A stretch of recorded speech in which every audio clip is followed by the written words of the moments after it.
Good morning everyone, welcome to my channel Puja's ফ্যামিলিতে তোমাদের আরও একবার ওয়েলকাম জানাচ্ছি। তো আগের দিন দোল পূর্ণিমা কিন্তু চলে গেছে, এটা তার পরের দিনের ব্লগ। যেহেতু আগের দিন পুরো সাদামাটাভাবে কেটেছে, কোনো রকম কিচ্ছু না, জাস্ট ঘরে নিরামিষ খেয়েছি, দিয়ে জানলা দিয়ে বাইরের আর কি দৃশ্য দেখছিলাম, বাইরে সবাই দোল খেলছিল সেটা দেখছিলাম জানলার সামনে বসে। তো আজকে ভাবলাম একটা ব্লগ শেয়ার করি, কারণ বুঝতেই পারছো হ্যাঁ আজকে দাদা বাড়ি আছে, ও আছে, তার মধ্যে আমার ননদ নন্দাই ওরা আসবে বলছে। তো আজকে একটু খাওয়া দাওয়া হবে, তো সেই হিসাবে ভাবলাম একটা ব্লগ শেয়ার করি। তাই দেখো এখন টিফিন নিয়ে নিয়েছি, এটা হচ্ছে গোলা রুটি, পেঁয়াজ লঙ্কা আদা ডিম সব কিছু এর মধ্যে দেয়া আছে। তো এটা এখন ব্রেকফাস্ট করব, তারপরে চলো আজকে সারাদিন কি করি না করি অবশ্যই তো শেয়ার করছি। যেহেতু হোলির উৎসব তো আগের দিন হয়েই গেছে, সবার ঘরে কম বেশি ভালো মন্দ তো রান্না অবশ্যই হয়েছে, তো আমরা কেন বাদ যাব। তো যেহেতু আগের দিন আমি নিরামিষ খেয়েছি, আর যেহেতু গ্রহণের একটা ব্যাপার ছিল, তো ভাবলাম আজকে যখন বাড়িতে সবাই আছে আরও আসছে, তো সবাই মিলে একটু আনন্দ করি, খাওয়া দাওয়া করি। তো সেই ভেবে আজকে দেখো কতটা মাটন নিয়ে চলে এসেছি। আরে দেখো আমি মেটে খেতে ভালোবাসি বলে মেটে তো থাকবেই, আর এখানে মা সমস্ত সরঞ্জাম দিচ্ছে। আমি আর কি ম্যারিনেটটা করে রাখবো লঙ্কাটা বাদ দিয়ে, কারণ লঙ্কা দিয়ে যদি আমি ম্যারিনেট করতে যাই তাহলে আজকে আমার সারাদিন আর কি হাতের 12টা মানে আমারও 12টা। তো লঙ্কাটা বাদ দিয়ে বাকি মা যা যা দিচ্ছে সব কিছু দিয়ে আর কি মাটনটা ম্যারিনেট করে নিচ্ছি, যাতে রান্নার সময় তাড়াতাড়ি হয়েও যাবে, খেতেও ভালো লাগবে। সব থেকে বড় ব্যাপার কি, রান্নাটা কিন্তু মাই করবে।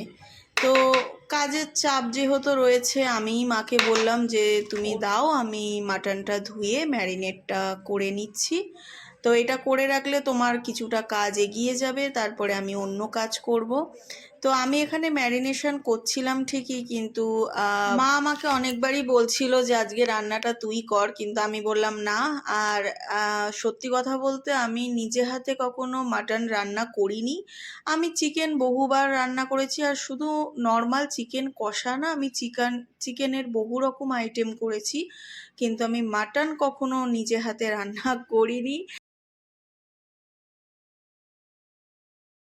এদিকে দেখো ডাল, আর এদিকে আলু ভাজা, এই দুটো রেডি হয়ে গেছে।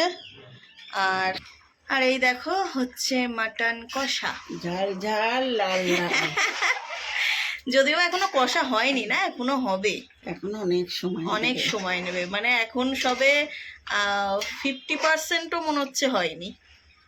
চলো পুরো কষা হোক, কষার পর আবার তোমাদের সাথে শেয়ার করব।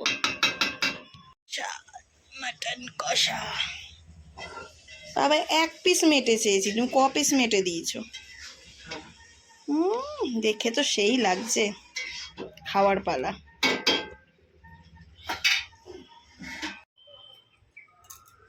মেটে কষা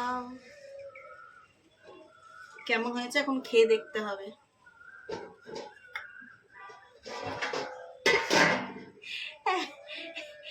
একটা মেটে কাটবো চামচ দিয়ে, সেই জোর গায়ে নাই, কি অবস্থা আমার।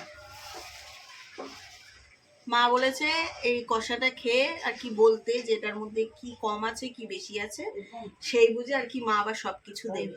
হ্যাঁ ধর ধর মাংসটা সেদ্ধ নেই।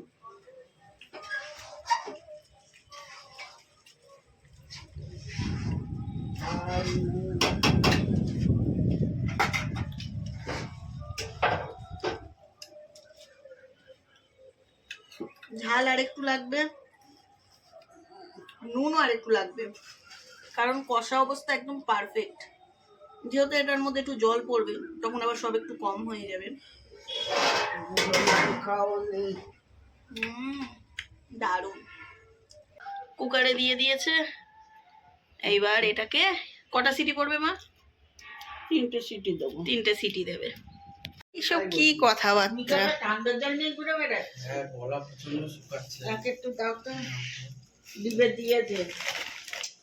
সিঙ্গাড়াটা ভালো লাগছে না।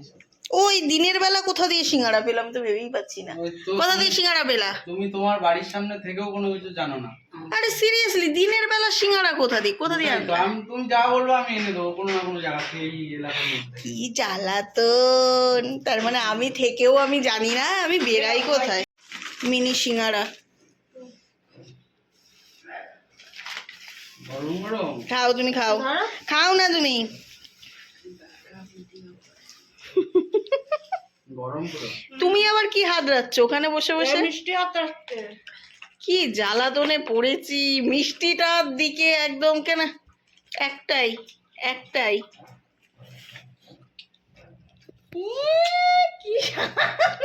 কি হলো?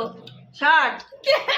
ঢোকা মুখে? হ্যাঁ এই তো, এবার ঠিক আছে।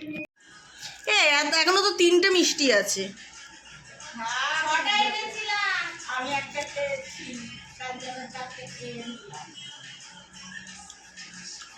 দুটো বিয়াই আছে, তারা চলবে। ও ঠিক আছে। ঠিক আছে, ওটা দাদাটা খাই দেবে। পূজা তুমি তো একটা পাল্লা কিনতে পারো। এই দুটো ওরাই খাবে।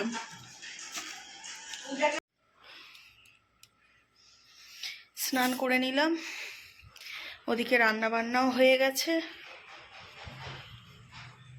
ও আমি একটু নিচ থেকে আসি।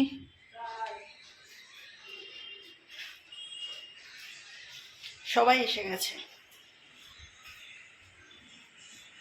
শুধু আকাশ আসেনি।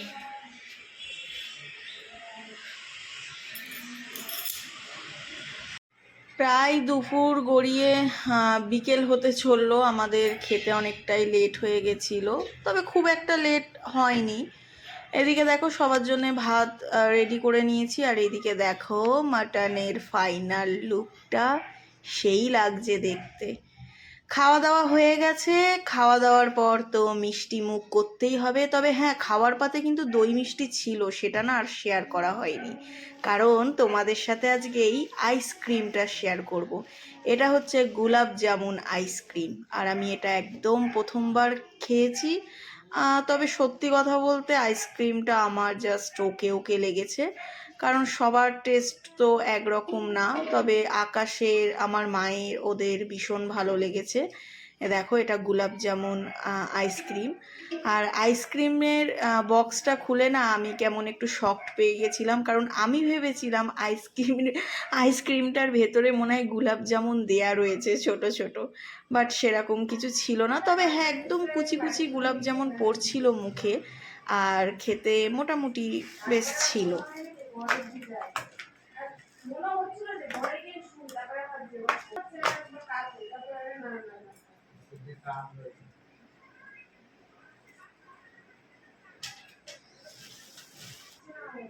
তো এখন ছোট ছোট বাটিতে এটাকে সার্ভ করব। বাট আমি আর পূজা, মানে আমরা ননদ বৌদি এখন খাবো না, কারণ খাওয়া দাওয়াটা না একটু বেশি পরিমাণে হয়ে গেছিলো, যে কারণে মানে দুজনেরই আমাদের অবস্থা খারাপ হয়ে গেছে। তো আমরা এখন আইসক্রিমটা খাচ্ছি না। তবে হ্যাঁ, তোমাদের রিভিউ দিয়েছিলাম, তার জন্য কিন্তু আমি টেস্ট করেছিলাম।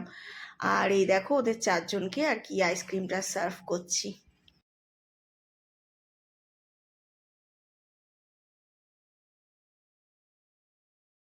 ভাত ঘুম বলে একটা কথা আছে না, যেহেতু খাওয়া দাওয়া একদম ওভারলোড হয়ে গেছিল, তাই জন্যে একটা টানা ঘুম দিয়ে প্রায় এখন বাজে 7:30 কি 7:45। তো এখন উঠেছি, উঠে এই যে আমার বরমশাইয়ের পাটা ব্যথা করছিল, তাই একটু ওর ওই গা হাত পা আর কি টিপে দিচ্ছিলাম। আর এদিকে দেখো দাদা নিয়ে এসেছিল চিকেন পকোড়া আর সাথে ঘুগনি।